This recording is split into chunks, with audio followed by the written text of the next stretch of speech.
everyone, and thanks for checking in with us on Funeral Innovations Trends, Tips, and Technology this week. On these shows, we chat with industry leaders and discuss marketing trends, business tips, and technology innovation, and we discuss how digital marketing helps you better serve your families. I'm Heather Musiewski. I am the Marketing Director here at Funeral Innovations. And I am Joey. I'm the Marketing and Design Coordinator at Funeral Innovations. So thanks so much for joining us this week. Our guests this week, we are here to talk about therapy dogs, and we have Mackenzie Corbin and Trish Hansen Kerr. Is it Kerr or Kerr? Kerr. Okay, thank you.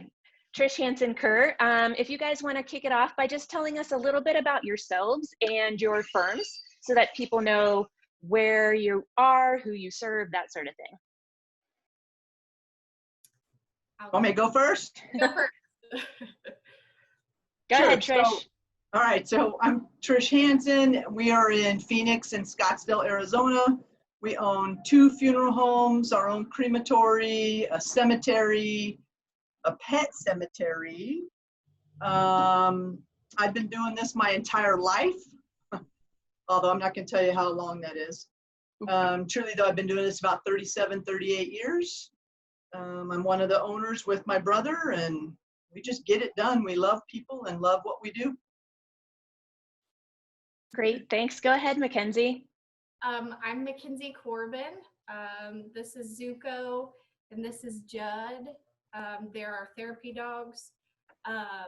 We're located in Grant County, Indiana. It's Arms Hunt Funeral Home. We have 3 locations within the county. I grew up in Grant County.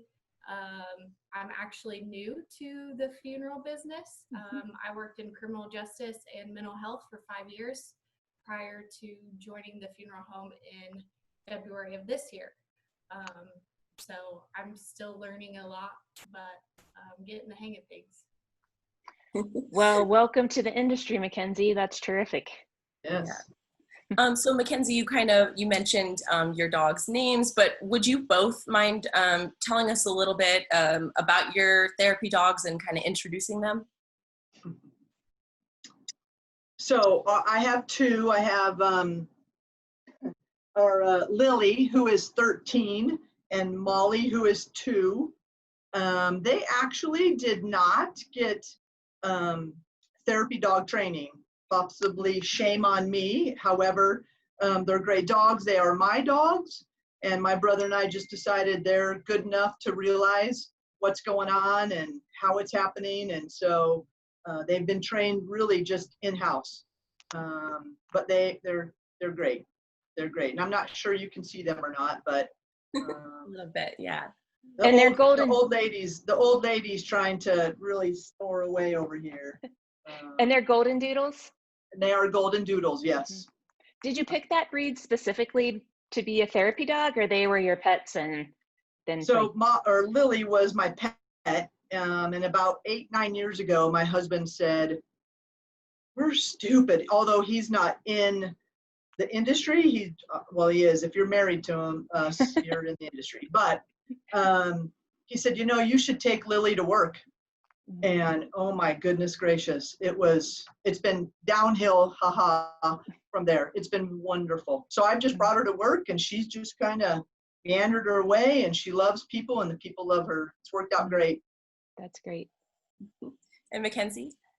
Yeah, so Judd here, he actually belongs to our owner, Gail Arms, and he's been in the funeral home since he was 10 weeks old. He's an English cream golden retriever, weighing about 90 pounds. He's a big boy, but he does get mistaken for Great Pyrenees a lot. And he's CGC certified, which is Canine Good Citizen. It's a certification through AKC. And then he's also therapy dog certified. And then Zuko, he's my dog. He lives with me. He was just a really good dog, and I thought, let's do something different. And he's also CGC certified, and he's therapy dog certified. So Judd's been doing this since he was about 10 weeks old and got certified in 2015. And Zuko didn't start until he was 3, and he's been certified since the end of 2018. And can you talk a little bit about the process of getting them certified a little bit, kind of what that was like? Yeah, it takes about a year if you go through training. I really wanted to go through training and just kind of get all the information that I could get. This is my first dog. I never had a dog growing up. Zuko's my first. So we did the training. Judd did the same thing. Judd did beginner, intermediate, advanced training as well. And then CGC is kind of a formality. They want you to have that to be accepted to test to become a therapy dog. So we passed with flying colors. I actually didn't do the training with Judd. My predecessor was awesome with him, and she really set up a good platform to move forward. But yeah, it takes about a year. Okay. Gotcha. So Trish, you said you've been having a therapy dog at your funeral home for 8 or 9 years. Great. And Mackenzie, do you know how long you guys have had therapy dogs, or is it just been in the past couple years? No, Judd was born in October of 2014, so he started when he was 10 weeks. So we've had him about 6 years. Okay, great. What made you guys decide to incorporate therapy dogs into your business? Truly, it was when my husband just said, "You're being stupid," and I'm like, wow, that's a great idea. And the minute we brought him in, I'll tell you what, or the minute I brought Lily in, you know who really it's made a huge difference for is our staff. So the first time I did not bring Lily to work all those years ago, I mean, they were devastated. Where's Lily? So it not only helps our families, but they knock it out of the park for the staff. When Molly broke her leg just 2 weeks ago, heaven forbid, everybody here was so, oh my gosh. So it's just been, it was my husband saying, "You're crazy, get it done." And we got it done, and I would never go back. How about you, Mackenzie? Do you know the history of therapy dogs? Yeah, I think it was just trying to get ahead of the curve on some things. We're a smaller county. We've got about 65,000 people, and we just kind of wanted to do something different. My boss and owner, Gail, he's always open to ideas and suggestions, and this was his kids wanted him to get this dog, and he did, and they're like, just bring him over to the funeral home. So it's kind of just snowballed from there. Gotcha. So do you think you guys could talk a little bit about what their typical day looks like and kind of how they do their work? So for me, my brother will tell you it's a blessing and a curse, because what I do is I bring them to meet every family. So that way I get to introduce myself as to whom I am, give my condolences, and the dogs just go and love on the families. Now, again, we ask are you okay with dogs? And generally speaking, I bet 99% of the time, everybody said absolutely. And so they just light up the room. Forget meeting one of the owners. That became all about the dogs. But again, for me, it was a great chance to meet our families and say hello and give my condolences. And then the dogs just steal the show and make them feel like $100. They ask if they can come no, they don't. They ask if they can come to the service. Absolutely, they can come to the service or the visitation and viewing. So it all just depends on what we have going on as to what the family wants them to do, and then I bring them. So it's real hands-on for me, which the curse then is I don't get a ton done of what I probably should do, but it's pretty awesome. Gotcha. So they could be in the, whoops, go ahead. I missed that part. I probably should get a Mackenzie who, will actually do this and get work done in that direction. But Nice. How about you, Mackenzie? So that's, I was hired on as the dog handler, but also the pet services coordinator. So we do pet cremations as well. And I do all those and meet with the families. I've been able to bring the dogs when we do arrangements for pet services. And that's just been so helpful in the grieving process. Mm-hmm. But also we go to every service unless otherwise specified. I have one dog. We've had requests for both dogs, which I will do. It's just a little more difficult to keep your eye on two dogs, and then if something goes awry, need to move flowers, need to push play on this, or I'm kind of a floater in that aspect too. So I have one dog at every service.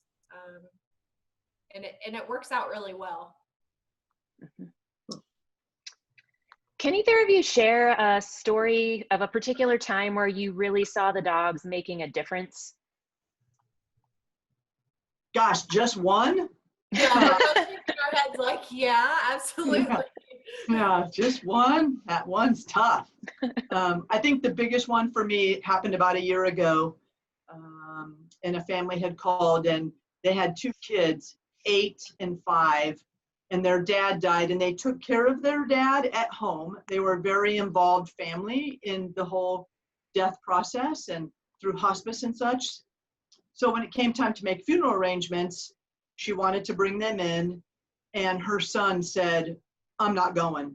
I'm not going to that funeral home or mortuary or whatever you call it. And that's the 8-year-old. And so she called and said, I can't come in. I don't know what to do. I don't have a babysitter. Anyway, long story short, I said, bring them. We have a little yard area. I have 2 dogs if you're okay with dogs. Let's just see what happens. So we went into the grass area. She parked right in front where she could see the dogs, or he could see the dogs. And we just stood out there and waited and hung out in the grass. They were champs. He came out. The dogs loved on him. I said, well, I'm getting ready to bring the dogs in to the mortuary. Do you want to come in? And he says, yeah, I'll take the dogs. And he actually took Molly, and we toured the funeral home. He got to look in all the rooms. He asked if his dad was here, and I said, no, I explained that process, and we went to the chapel where the services were going to be. And his dad's buried in our cemetery. They come now to visit. The dogs just made it. He would have never gotten out of that car if it weren't for these 2 dogs. It helped open the door for him. Oh, absolutely. And now every time he comes to visit in the cemetery, they know what vehicle I drive. So they know if my Suburban's here, then the dogs are here. So they come in, they go take the dogs out to the grave. They play catch with them. They're best friends. That's wonderful. Yeah. How about you, Mackenzie? I believe in the healing power of a dog. There's some things that you just can't explain, and one of them is that dogs just make everything better. But I'm going to speak more recently. Quarantine was really hard on these guys. They just get their energy from people, and they look forward to that every single day. What are we doing? Where are we going? Who are we seeing? And we were really like, man, they're depressed, like they're down. Yeah. We had a nursing home. That's one of our jobs, is we go to nursing homes and we visit, and we have people that ask us to come back weekly to come and see them. We had a nursing home that asked us to come and do a visit during quarantine.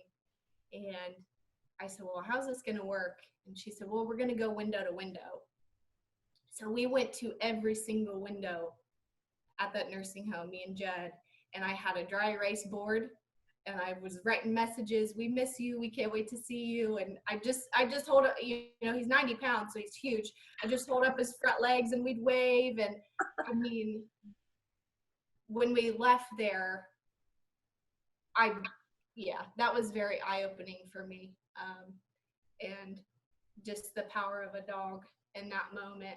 We couldn't be with them, but we were still there. So that was pretty cool.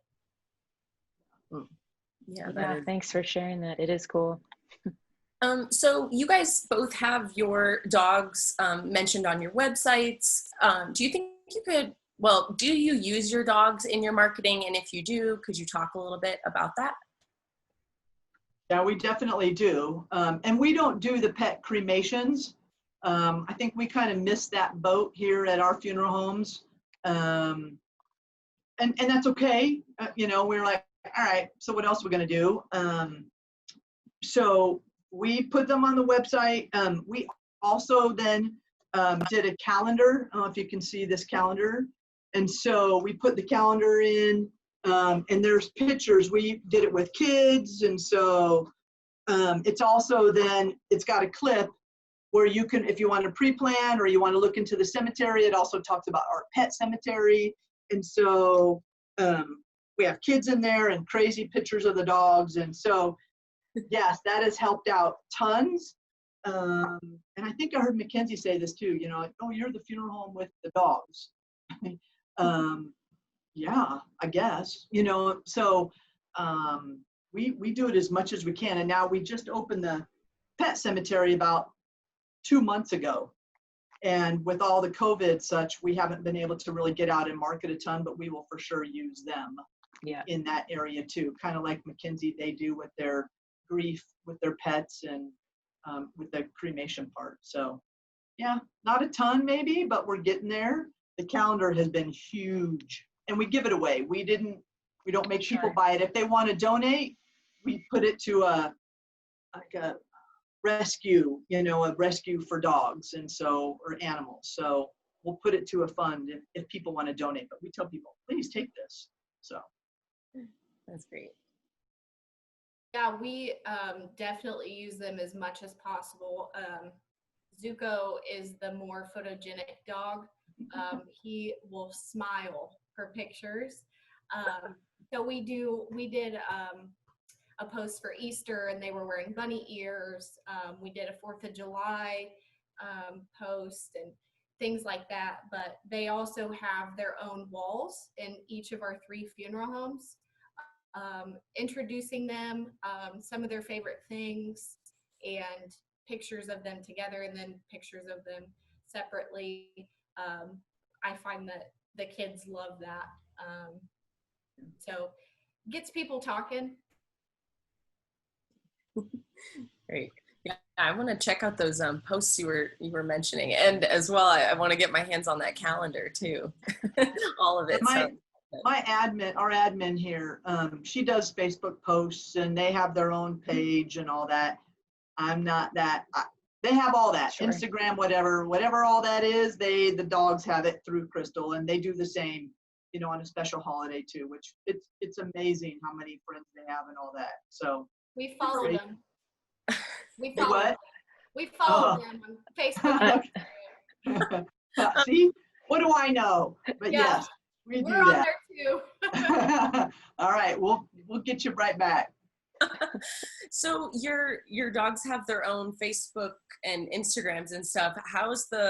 Is the interaction on those pages higher, you think, than, you know, on your normal Facebook? Like, I want to hear a little bit more about like those Instagram and Facebook pages, and you know, how that's been received. Yeah, or just community response in general, I think. I wouldn't say Mackenzie, I'll let you start. Yeah, I wouldn't say that it's higher than our regular page, but it's just more fun. Like, I put a video on Instagram today of Judd. He howls every day at noon when the noon whistle goes off. And if we're in a service, I have to rub his ears so that he doesn't howl, because he'll do it during the service. But today I just let him do it, and I put it on his Instagram. So we kind of get to be I hate to say fun, but the lighter side of the business. Yes. And I get to post the fun things. I get to post their funny faces or their antics. And it does get people more comfortable to talk to us, because it's just an uncomfortable business for some people. For most people. Yeah. But yes, I would agree. I think Crystal, Crystal she'll communicate with everybody. So the dogs she'll post something and somebody will say, oh, that's so great. And she'll say, oh, thank you for responding, blah, blah, so she's on that. I'm honestly not sure how much more or less they do, but in my prejudice side, I'm sure it's much more than the funeral home, much more. They have a lot of followers. I saw. Do they? All right. They have a lot of followers. See, there we go. Mackenzie knows that much more than I. That's great. That's great. So if you were speaking to other funeral directors or funeral homes or cemeteries who are thinking of getting a therapy dog, what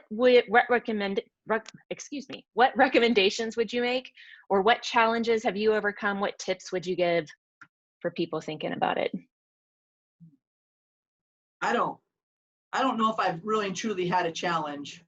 I've had maybe in all of our years one gal who was truly afraid of Lily, and I just turned Lily, or I could see her face down the hall, and we just turned and made an about face and went back to our office. But they should do it. Again, like Mackenzie said, this is the lighter side.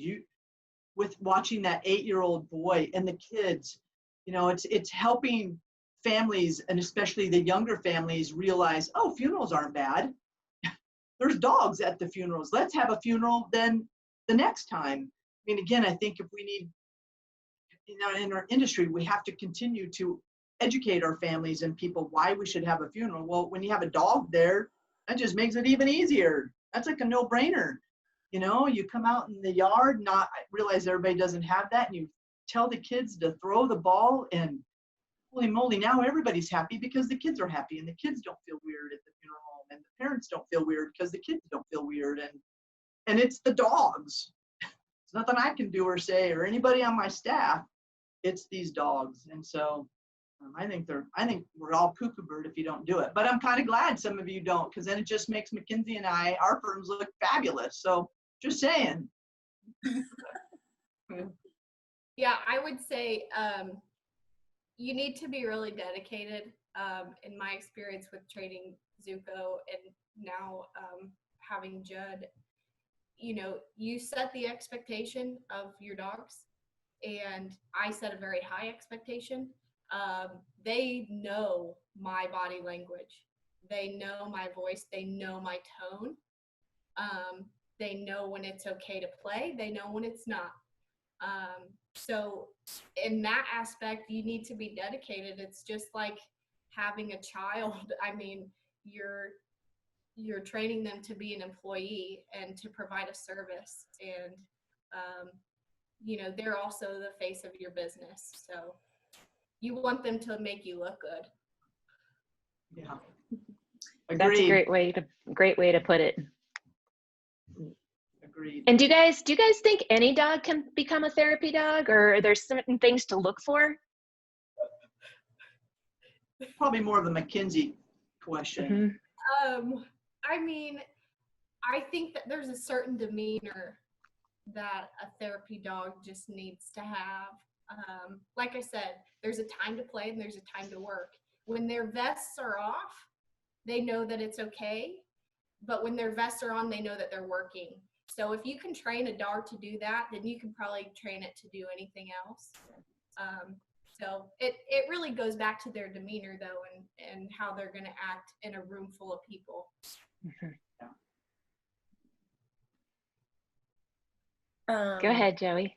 Okay, so this is the last question we have, and we ask everybody this question in our videos. So what is the most important thing you've learned serving in the industry? And, this could be dog related or not dog related, whatever you guys would like.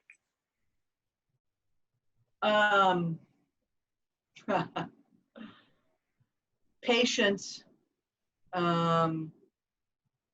Patience of just people, and you have to put everything about yourself aside and realize this is not about you, this is about them. And how are you going to help them get through this journey we call grief? And if you can't do that and you can't love them every day and put all your crap behind you, then don't get in the business. You got to put that smile on, whether you want to personally put that smile on. It doesn't matter if you've had a bad day today, they've had a worse day. So you got to be patient and you got to just love people. Wow, great answer. I don't know if we have any Friends fans, but there's an episode where Richard Burke is talking about people talking about his wife passing away, and they give him the head nod. And they're, and they're the side smile and the head nod. I've gotten really good at the side smile and the head nod. Just, you don't always need to say something. People just want to be heard. And especially, at the worst times in their lives, like she said, they're having a worse day than you. You don't need to respond all the time. Sometimes they just need a head nod and just know that they're heard and that you care about them. That makes a lot of sense. Definitely. So that is all the questions we have. Thank you so much, Trish and Mackenzie. We really appreciate your time. And thanks for joining us this week on Funeral Innovations, Trends, Tips, and Technology. So we'll be posting this video on our YouTube channel. You'll be able to access it on our Facebook feed. And we'll be back with another show soon. So definitely check us out next week as well. If you have topics you'd like to see discussed, or someone you'd like to hear from in an interview, add it in the comments down below. And be sure to visit our website at funeralinnovations.com. Thanks so much, you guys. Yeah, thanks, Doug.